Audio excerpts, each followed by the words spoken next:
контексте того, что было сказано выше,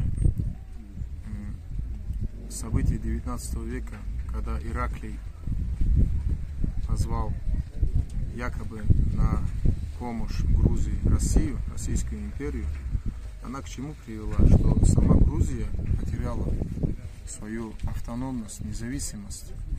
Грузинское царство было ликвидировано, а на Кавказе Северном по этой причине разразилась Большая Кавказская война, которая привела к трагическим событиям судьбы аварского, чеченского, черкесского и других народов. Но мы понимаем, что и не можем обвинить это никак грузинский народ, потому что это была вина руководителей того периода. Мы, аварский народ, желаем с грузинским народом, с грузинским государством быть только в мир, дружественных, союзных отношениях.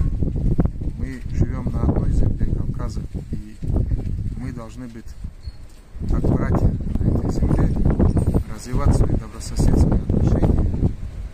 И в связи с этим хотелось бы, чтобы, имея даже общую границу Грузии и Дагестана, да, в составе России, на этой территории нету ни одного оборудованного пограничного даже перехода.